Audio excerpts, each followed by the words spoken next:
Take a break from your busy schedule and join Harold Sala for Guidelines, a 5-minute commentary on living. Of course I'm a Christian, a man once told me, quickly adding, I'm neither a Jew or a Muslim, so what else would I be? Have you ever noticed that Jesus was strangely silent about much of what we associate today with Christianity? For example, he never encouraged anyone to join a church or even attend a synagogue. He never suggested that the more you give, the wider would the door be open to God's heaven at the end of your life.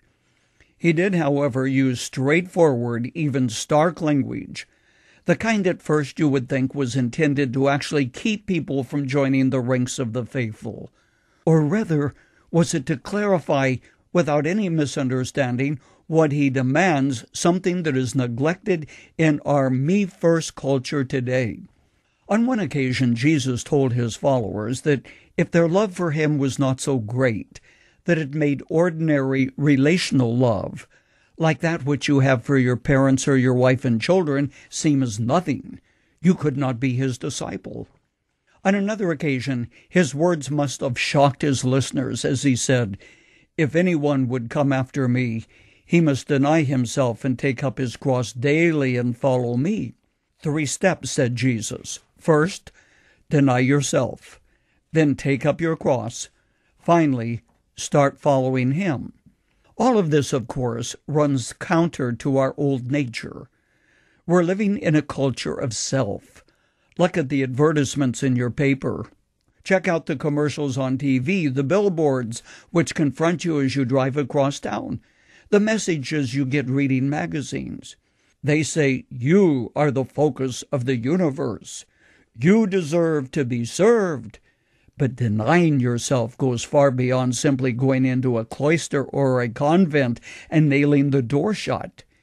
It means that Jesus Christ is to take first place in your life. It means you are no longer in control of your destiny. As A.W. Tozer put it, the man with a cross no longer controls his destiny. He lost control when he picked up his cross. That cross immediately becomes to him an all-absorbing interest, an overwhelming interference. No matter what he may desire to do, there is but one thing he can do, that is move on toward the place of crucifixion. Christianity without a cross, however, avoids the stigma attached to it. It ceases to be demanding and is quickly cleansed of the repulsiveness of blood.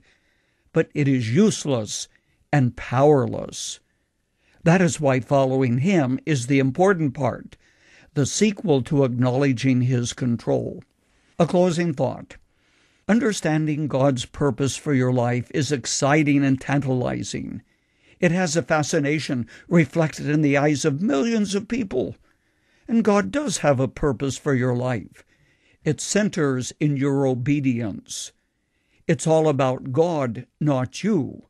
And the flip side of that great truth is that obedience results in living out the will of God for your life, something that is concrete and specific. Walking in the footsteps of Jesus Christ is treading the path of obedience to the will of the Father, and that is exactly what the Christian life is about. It is a journey, not a destination, not a one-time experience, but a daily walk whereby you awaken every morning and say, Lord, I'm yours to command. Where do we go today? Stay close to me.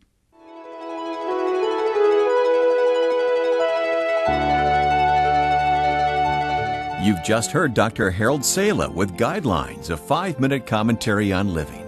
If you would like to listen to the program again, download a copy, subscribe to our e-commentary, or view other resources, visit guidelines.org. We would like to hear from you too.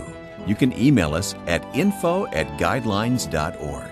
That's info@guidelines.org. Thanks for listening, and we invite you to join us again for the next edition of Guidelines.